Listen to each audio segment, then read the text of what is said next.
भगवद गीता में भगवान श्री कृष्ण द्वारा दिए गए उपदेश हमारे जीवन के विभिन्न पहलुओं पर दिलचस्प प्रकार से बात करते हैं। यहाँ कुछ मुख्य उपदेश हैं। कर्मयोग। गीता में कहा गया है कि हमें कर्म करना चाहिए, लेकिन फल की आकांक्षा नहीं करनी चाहिए। हमें कर्म फल की बजाय केवल कर्म करने पर समर्पित रहना चाहिए। भक्ति योग। गीता में भगवान के प्रति अद्भुत भक्ति का महत्व बताया गया है।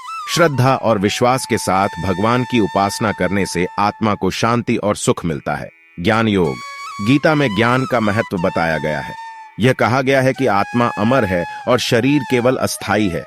आत्मा के सच्चे स्वरूप को समझकर हम जीवन को समर्पित रूप से जी सकते हैं। कर्म का योग्यता से करना। गीता में कहा गया है कि हमें कर्म को योग्यता से करना चाहिए, बिना बाधक भावनाओं के। आपसी सहमति। गीता में आपसी सहमति और समरसता की महत्वपूर्ण बात की गई है।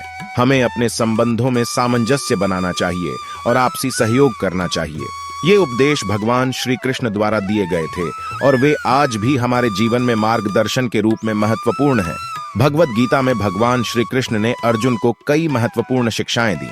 यह शिक्षाएं उसके मनोबल को मजबूत करने, धर्म के प्रति कर्तव्यपरायण रहने और आत्मा के आध्यात्मिक विकास को प्रोत्साहित करने के लिए थीं।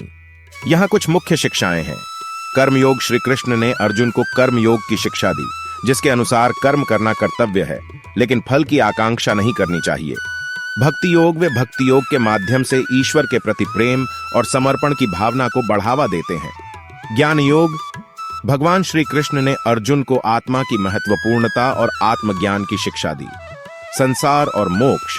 उन्होंने संसारिक बंधनों और मोक्ष के मार्ग के बारे में भी बात की, जिसमें आत्मा को ईश्वर में अद्वितीयता का अनुभव करना महत्वपूर्ण है।